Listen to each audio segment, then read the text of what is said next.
Bumi, Bu Sumi, Bu Tomi, Bu Rini, Ibu Kos, Mbak Kos. Kenapa? Kalau dalan anggak kapal aku dikira anggak. Berarti sing siji larian anu ya, Mbak Binti tok. Napa? Binti nggih gidul kula. Lah. Sisi larian, Pak. Wah, nyebrang dalan lho ya. Alah mungkin beres ya kula celake bakul punten. Wah, siap. Dititip ning Mbak Mi nggih kenging. Transfer mawon. Oh, Transfer nomere. Ngatemene di nganu. Ngatemen. Aku gak duwe ngatemen. Mareno. Iki lho sate gambar. Ini laran. Sampai jebol. Lho, sendoke lah ya didongdong. Sendoke wonten. Wes foto action sih. Harapan. Kok tak sing gedhe nyilik sik nganu delik. Kok tanda bukti ya, Pak? Alah ya kenang-kenangan. Pakai Kok walak-walak. tanda kebersamaan kita. Waduh. Iku apa belum jenengku? Niku koncotan kono. Enggak kan dicepakne kok niku. Apa?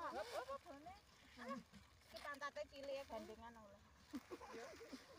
Minggu bone kono kene anu rin Panas apa tenan iki? Selamat datang di channel Tiara Java. Hari ini 1 Januari 2022. Jadi tahun baru, harapan kita semoga bawang merah harga barunya juga semakin bagus begitu. Hari ini saya melakukan pemanenan di lahan blok 3. Bibit atau benihnya sebanyak 145 kg dan luas lahannya 1/5 hektar atau 140 ru. Tetapi jarak antar bedengan ini termasuk lebar sekitar 80 cm, bedengannya juga 90 cm. Jarak tanam 15x20, kemudian jumlah lajurnya itu 5. Jadi ini relatif sedikit dan kita lihat hasil panenan selama bekerja lebih dari 2 bulan karena olah lahannya juga lama. Kemudian ini waktu panen pada usia 62 hari setelah tanam dan hampir tiap hari turun hujan. Saya hanya melakukan irigasi memakai pompa Alkon 1 kali. Ternyata tidak cukup menggembirakan, tetapi saya patut bersyukur karena sebagai pemula bawang merah ini tergolong normal dan sebagian besar daunnya masih ada meskipun dipanen di usia yang kelewat umumnya 62 HST itu. Kalau musim hujan terlalu lama, rata-rata dipanen pada usia 55 hari.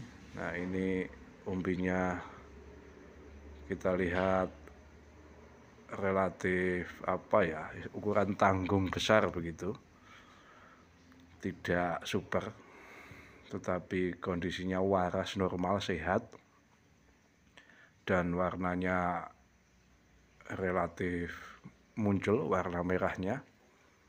Itu tandanya tidak kekurangan unsur hara kalium. Kalau dari segi ukuran saya akui memang belum maksimal. Sebagai perbandingan, korek api ini yang lazimnya dipakai kebanyakan para perokok dan ukurannya standar begitu-begitu saja.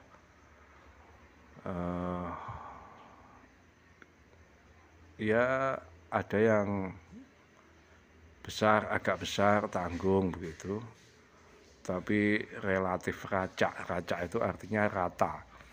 merata ukurannya segini, mengingat ini musim hujan dan pemupukannya saya tidak berani terlalu banyak. Untuk bibit atau benih 145 kiloan itu saya pakai pupuk dasarnya dulu sebagaimana pada video sebelumnya, 2 sak atau 1 kuintal fosfat merek Vertipos produksi Pak Tani ditambah 1 sak atau 50 kg NPK Mutiara. Nah, untuk pupuk susulan 1 juga saya cantumkan, saya dokumentasikan di video sebelumnya, kedua juga, ketiga juga.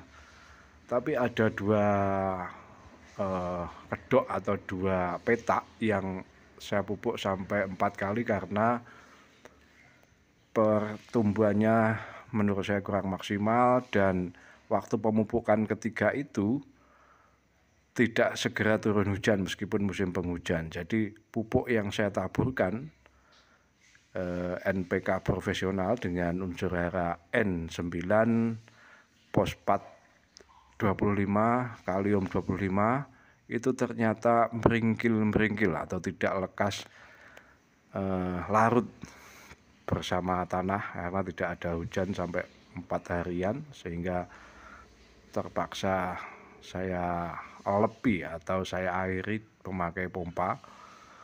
Dan dapat saya katakan bahwa unsur hara itu tidak terserap maksimal, sehingga saya lakukan pemupukan keempat memakai metode kocor.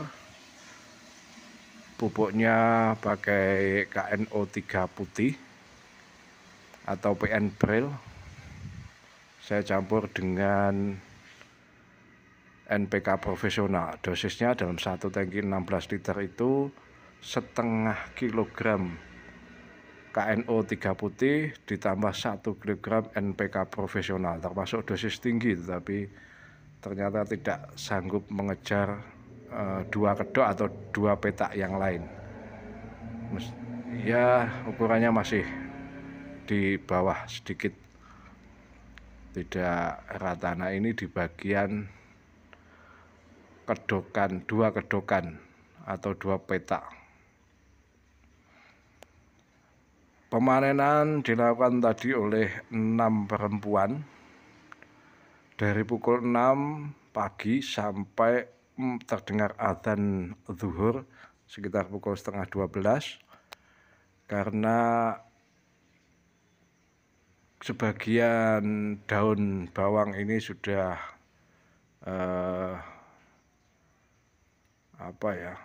gundul oleh karena jamur trotol, tapi sebagian besar masih ada daunnya. Itu yang membuat relatif lama. Sementara lelakinya hanya 1 yang mulai bekerja pukul 6, kemudian ada yang mulai pukul 9, dan akhirnya ibu-ibu, emak-emak yang biasanya hanya mencabut bawang merah ini saya mintai tolong untuk juga mewadahi di dalam karung. Jadi hanya mewadahi urusan angkut-angkut, dibantu 2 teman pria, dan saya sendiri memakai gerobak arko atau angkong dari tengah ke tepi sawah yang relatif mudah karena pematangnya saya buat lebar, kemudian di kalen atau paritnya itu juga lebar sehingga angkong bisa leluasa untuk mengangkut. Kita lihat gulmanya ini tumbuh begitu banyak, tetapi hanya di bagian tepi, karena sampai usia 45 itu saya masih telaten mencabuti gulma. Nah, 2 minggu menjelang panen itu yang kemudian gulmanya tumbuh subur. Kemudian ini adalah proses pengangkutan dari sawah ke tempat pengeringan. Nah, ini hanya sebagian karung yang sudah sebagian diturunkan ke idik atau betek atau tempat penjemuran dari anyaman bambu. Pengangkutan menggunakan jasa truk dan hasilnya tidak sebanyak panenan bulan lalu di lahan blok 2. Dari segi jumlah karung itu tidak sebanyak, tapi semoga saja kalau bobot realnya imbang. Dan beruntung sekali ketika panen hari ini tidak turun hujan, tapi ketika sampai ke lokasi penjemuran angin tiba-tiba jadi kencang dan awan atau mendung mulai menghitam di kejauhan dan sore akhirnya turun. Demikian teman-teman apa yang bisa saya bagikan hari ini. Terima kasih sudah menonton sampai akhir. Salam.